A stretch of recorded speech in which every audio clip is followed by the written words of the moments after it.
ఒక అతనికి ఇద్దరు భార్యలు. మొదటి భార్య ఇష్టం ఉండదు, రెండవ భార్య అంటే ప్రాణం. ఇద్దరు భార్యల స్టోరీ. ఏం చేస్తున్నవే ఎల్లమ్మా? వంట చేస్తున్నావా?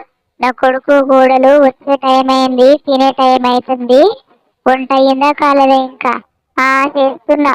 నాకు నా పానానికి నిమ్మడం అనేది ఎప్పుడుంటది? ఇంకా ఎంతమందికి చాకరీ చేసేది ఉన్నదో ఏమో.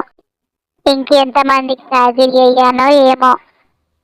ఇగో నాకు బట్టలు ఎత్తిస్తా అని తొలుకొని వచ్చినావు. మరి నీ పసి పెళ్ళాము ఊకుంటదా? ఏమంటది అది? దాన్ని రెండు చంపుతున్నా అంటే నోరు మూసుకొని నూకుంటుంది అది. అదేమంటది? నీకు ఇష్టం వచ్చిన చీర కొనుక్కో. ఒరేయ్, నీ పెళ్ళాంకు చాలా ఎక్కువయ్యింది. వంట అయ్యిందా అని అడిగిన. కుక్కలాగా లేస్తున్నది నా మీదికి. దాని కథ ఏందో చూడు.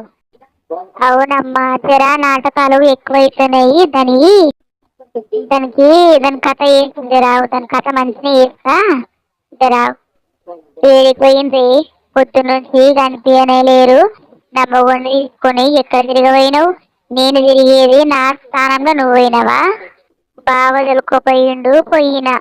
నీకెందుకు నొప్పి? బావ నన్ను ఇష్టపడుతున్నాడు పోయినా. నువ్వంటే బావకు అసహ్యం. నిన్ను విలువడు, నిన్ను దేకడు, నిన్ను ఆనడు. నా ఎమ్మడి వస్తాడు. ఏమైంది లత? ఏమైంది గట్ల పడిపోతున్నావు? ఏమన్నావే దాన్ని? ఏమన్నా చేసినావా ఏంది? ఏమన్నా చేపించినావా దానికి అట్ట పడిపోయింది? లత లేవు, లేవు లేవు లేవు, దాకన పోయాము లేవు. ఏం చేసినావే దొంగ మొండాదని? తిరిగి అది వచ్చినప్పటికంది దాన్ని చూస్తేనే కళ్ళు ఉరుకులేవు ఈ ముండకు.